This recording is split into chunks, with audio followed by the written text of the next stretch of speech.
Bon matin à tous ceux que je n'ai pas pu saluer. Ce matin, ce n'est pas un enseignement autant que c'est une réflexion que le Seigneur m'a mis à cœur. Dans mes lectures, récemment, je lisais dans Colossiens, et puis j'ai tombé sur Colossiens 2, et puis c'est là-dessus que je vais vous parler ce matin.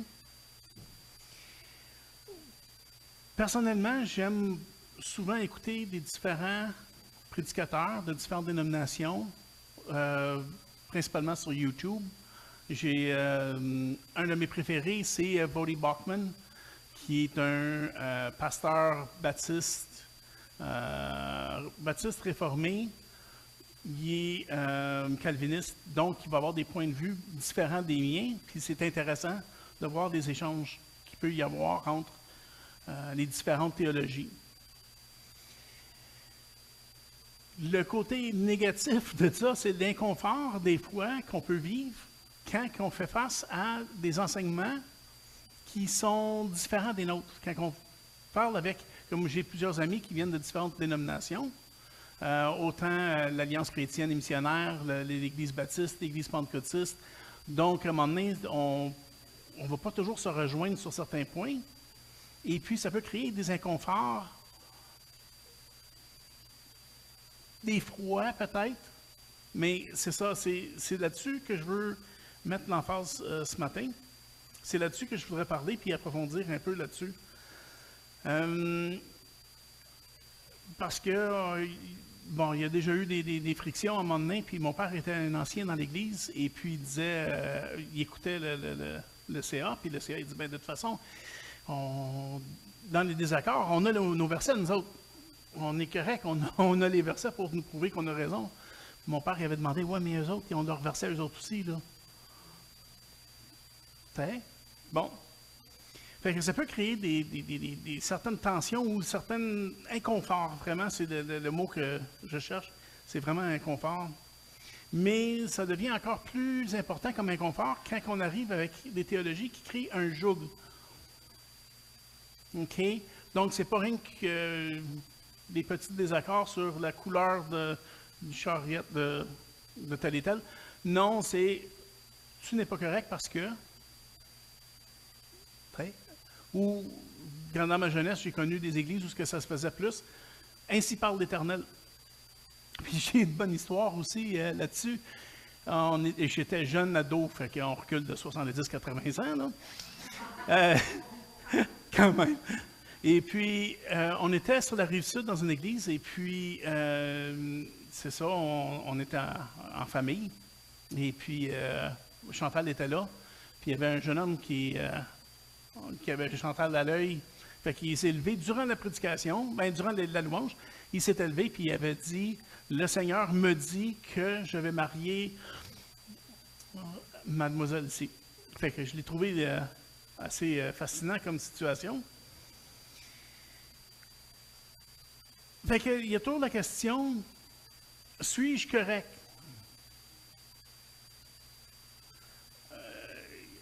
On n'est pas toujours d'accord sur les interprétations de différents passages bibliques. Si ça nous crée un joug, ça devient quand même lourd.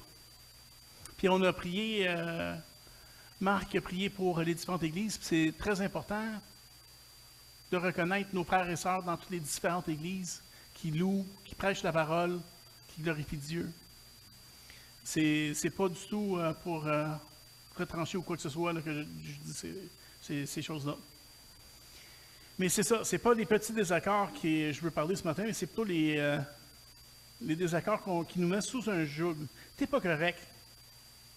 Tu dois faire ceci ou cela afin d'être en règle avec les Écritures. Puis ça, c'est déstabilisant. C'est normal, puis c'est correct.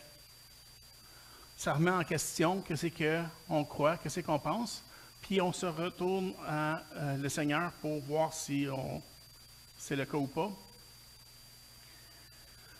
Puis quelle théologie différente que je parle? Qu'est-ce qu'on entend de différentes dénominations, de différentes églises? Un qui me vient en tête, le premier, c'est la dîme. Mon épouse Zay, elle a venu au Seigneur dans une église, je ne nommerai pas la dénomination, Et puis, elle s'est fait baptiser, là, elle est venue au Seigneur, puis c'est un groupe quand même de chrétiens, là. Mais pour la dîme, il se fait sur Malachie 3, ouais, 8 puis 10. En tout cas, on ne rentrera pas trop dans les détails, mais pour ce groupe-là, l'Église, elle exige 10% de ton salaire brut. Pas net, brut. OK? Après ça, une fois que tu as donné ça, il y a un membership à payer à tous les mois, 50 $ par mois. Et puis, quand on veut des prières, il y a des petits papiers qu'on peut écrire ce qu'on désire comme prière. Puis, il y a un montant à côté, combien que tu donnes pour cette prière-là. Okay? Oui, puis ce qui est le plus frustrant, c'est que c'est tous les membres de cette église-là, c'est à Singapour, c'est toutes des femmes qui sont de différents pays, qui viennent comme main-d'œuvre, c'est ça, mais dans le foyer, pour faire des ménages, puis des affaires de même. Donc, c'est du monde qui n'ont pas d'argent. C'est triste à dire, mais c'est ça. Par contre, on a eu des discussions avec certains membres, puis mon épouse essayait de leur convaincre. Elle avait vu, j'y avais montré un Billy Graham, puis un enseignement là-dessus de Billy Graham sur la dîme. Et puis, elle avait trouvé ça fascinant, que c'est pas dans le Nouveau Testament, puis que c'était aussi des taxes. C'était un pays, c'était un peuple indépendant, les Israélites, c'était l'Israël.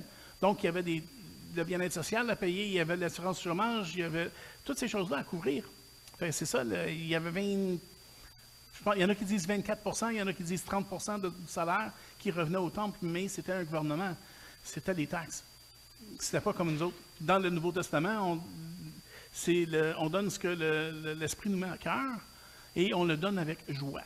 Ben, si on ne le donne pas avec joie, ben, il y a quelque chose à voir. Mais ce n'est pas là-dessus nécessairement que je veux passer du temps là-dessus. Là.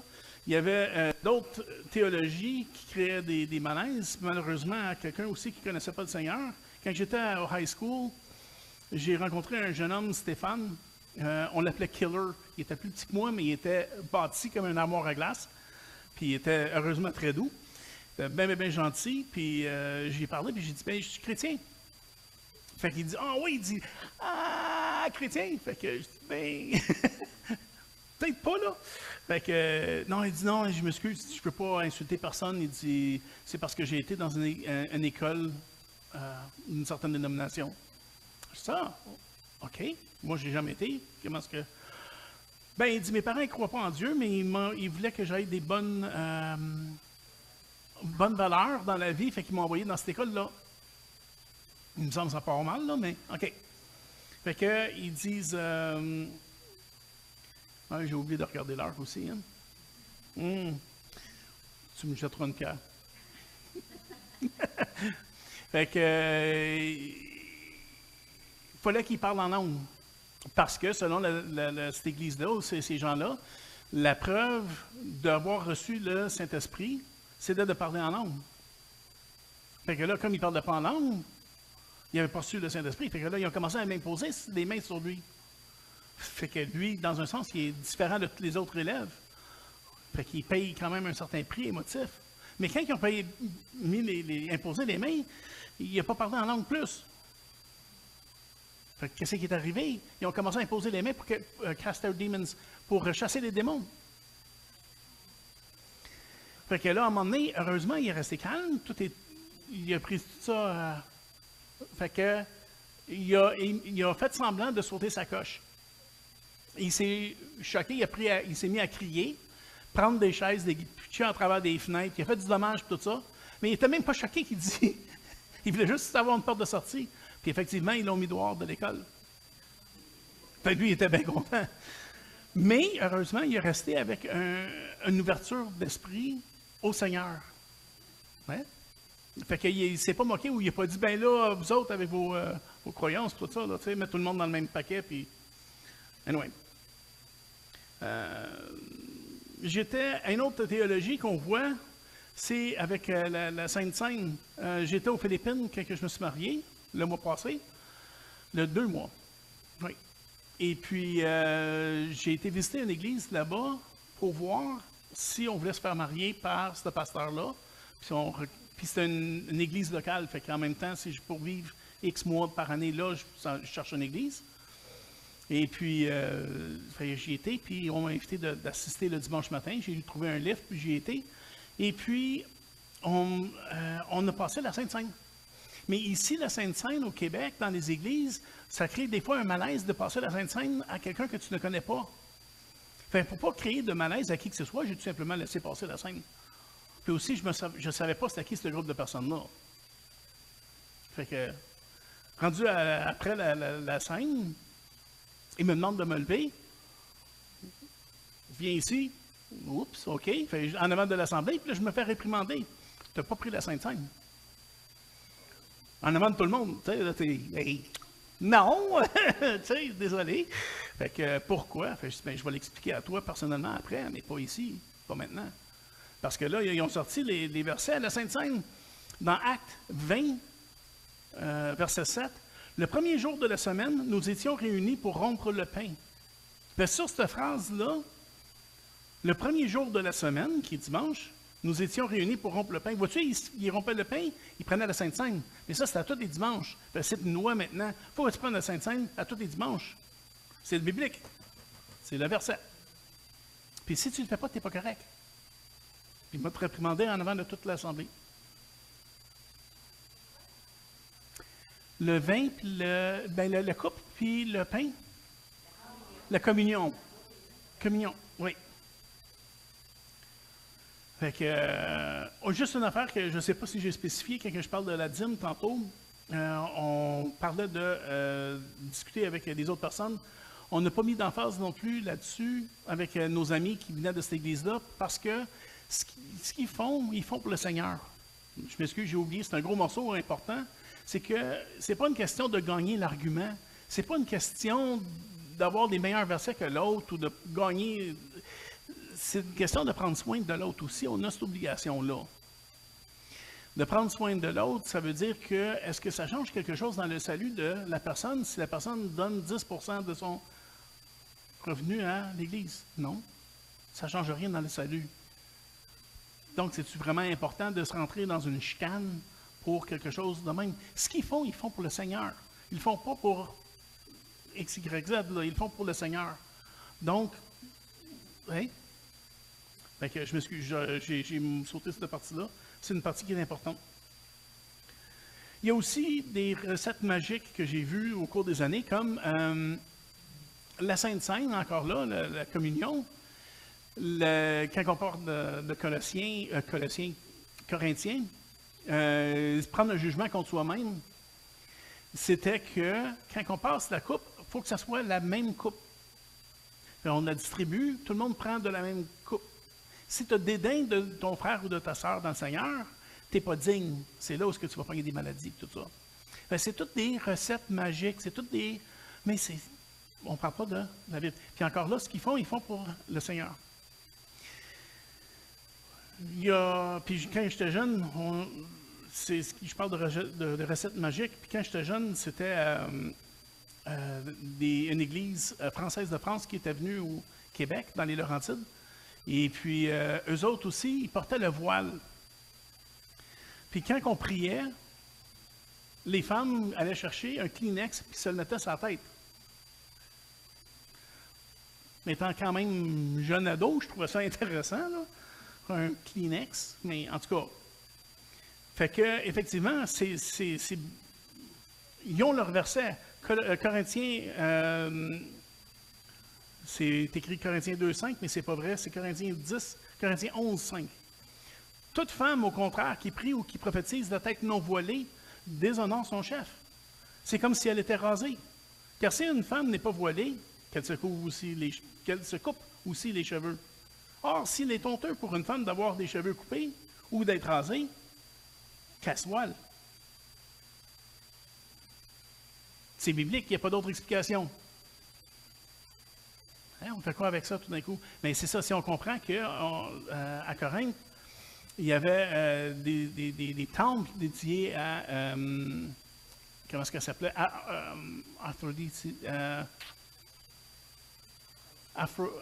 Aphrodisiaque. Puis des femmes qui servaient dans l'église étaient des prostituées et se rasaient la tête pour se démarquer. Donc, c'était de se mettre comme prostituée, de se raser la tête. Donc, il y avait des raisons pour ça, justement. Malheureusement, la Bible ne le clarifie pas.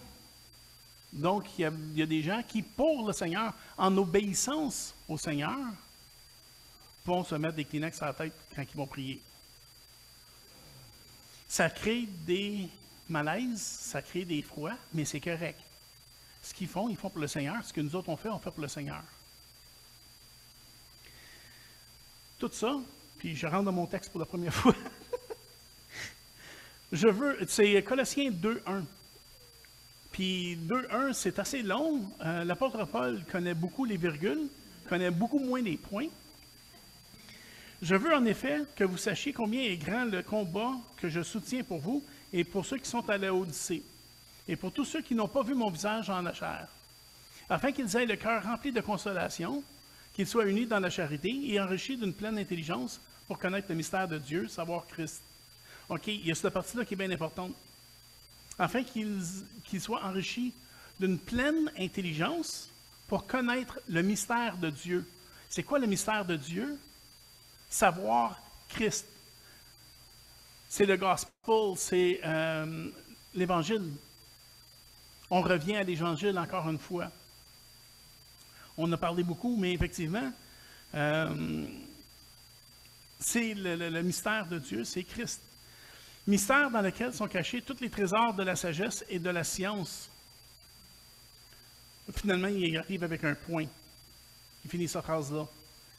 Et le verset 4, ce que je veux emmener, c'est « Je dis cela afin que personne ne vous trompe par des discours séduisants. » C'est ça qui est le point ici pour moi. C'est ça que le Seigneur m'a mis à cœur. Puis des discours séduisants, on en entend beaucoup. Hein? Pas rien que dans les églises, mais en dehors, dans le monde séculaire, l'évolution, aujourd'hui, tu ne peux pas ne pas croire à l'évolution. C'est plus une théorie, c'est un fait. Sauf quand tu commences à gratter, puis ça ne marche pas. Ça a été une de mes passions, moi, ça a été justement, j'ai une collection de fossiles, et puis je peux te nommer combien de centaines de millions d'années, etc., etc. Mais le plus que j'ai commencé à creuser dans tout ça, puis aller voir, puis parler avec les scientifiques, les archaeologistes, anthropologistes, en tout cas, le plus que j'ai réalisé qu'il y a des gros problèmes, puis ils le savent, ils m'en parlent, mais ils ne peuvent pas en discuter ouvertement parce qu'ils perdent leur crédibilité. Oui. En tout cas. Donc, des discours séduisants, il y en a beaucoup. Colossiens 2.8.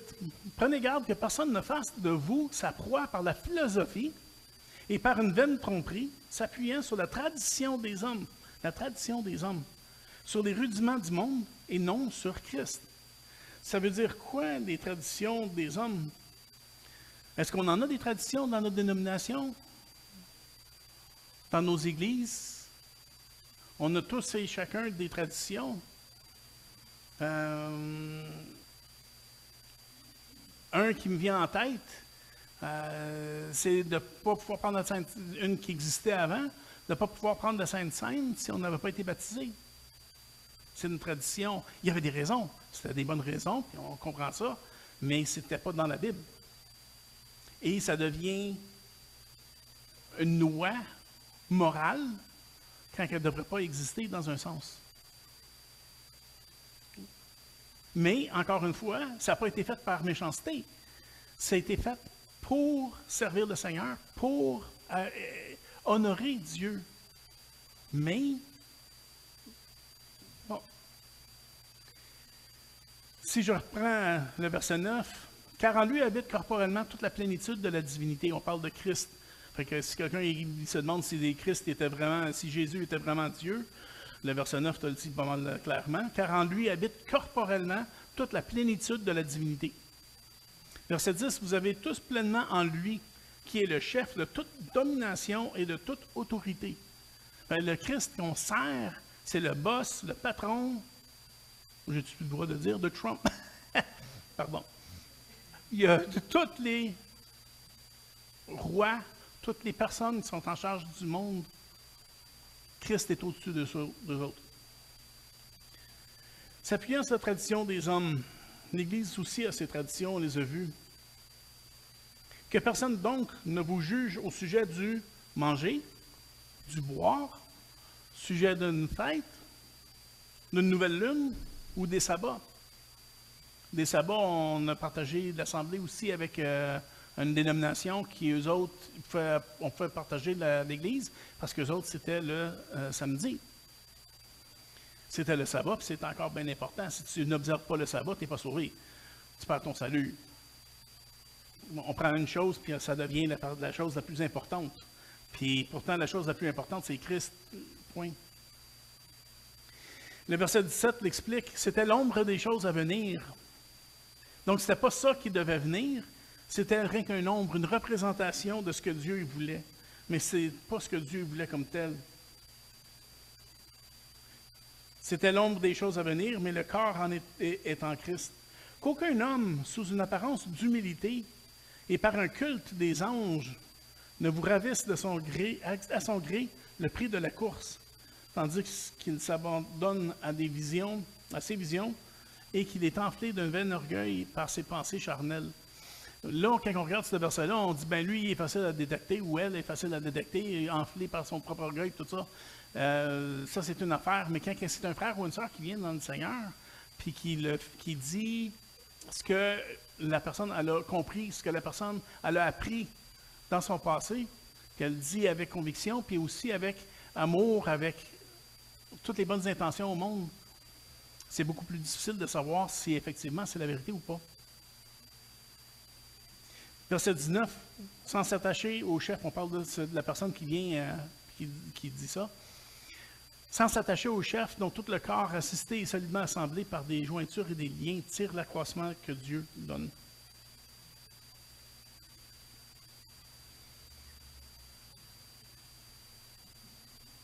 Je m'approche pas mal de la fin, hein?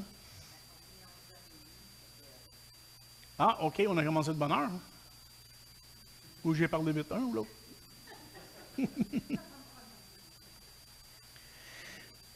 Je vais quand même conclure parce que le restant va être dimanche prochain.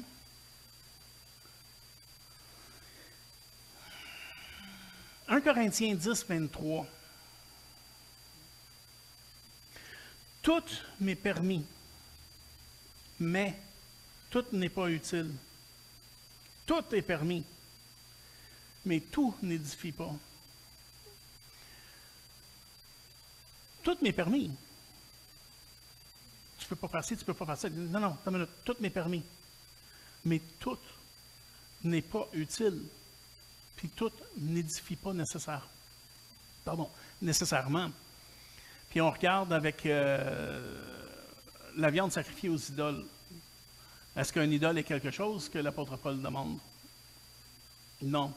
Donc, c'est-tu un problème de manger de la viande sacrifiée aux idoles? Ah, mais le gars à côté de toi, pour lui, c'est un problème. On fait quoi? Fait qu'on est supposé d'agir quand même avec amour, respect, puis attention à nos frères et nos sœurs dans le Seigneur, avec qui on n'est pas nécessairement d'accord. Ou est-ce qu'on ne voit pas les choses nécessairement de la même façon? C'est pas toujours facile. Puis, comme moi, je suis un gars qui a tendance à être obstineux, là. Hein, fait que si... moi, je suis pas d'accord, je le fais savoir. Fait que... mais c'est une question d'humilité en avant du Seigneur, puis l'humilité en face de nos frères et nos sœurs. Donc, je vais arrêter ici. Dimanche prochain, je vais poser la question puis ouvrir le plancher pour voir, selon vous, la liberté en Christ, ça comprend quoi? De un, ça comprend quoi? Puis deux, ça ressemble à quoi dans la vie chrétienne de tous les jours? Hein? Parce qu'on parle de... on a fait une étude sur Romains. On a fait le tour de Romains. Moi, j'avais Romains 6. Fait que ça vient jouer dans mes cordes, là. Bon, la grâce a abondé plus que le péché a abondé. Où est-ce que le péché a abondé? La grâce a surabondé. Ah, ça veut-tu dire qu'on peut pécher, continuer à pécher pour faire augmenter la grâce? Ben non, c'est pas du tout le but. Encore là, c'est de mettre notre confiance dans le Seigneur, c'est de mettre nos pensées et tout dans le Seigneur Jésus-Christ. C'est de lui qu'on trouve toute la science, toute l'intelligence.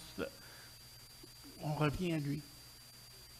Et la semaine prochaine, si vous voulez y penser cette semaine, voir que c'est que ça nous donne la liberté en Christ. Ça veut dire quoi? Parce que, comment est-ce qu'elle s'appelle, qui était ici, il y a quelques semaines, elle a enseigné. Véronique, elle a enseigné justement sur la liberté, mais d'un point de vue complètement différent. Hein? Ça ressemble à quoi comme tel? Donc, je vous remercie de votre temps.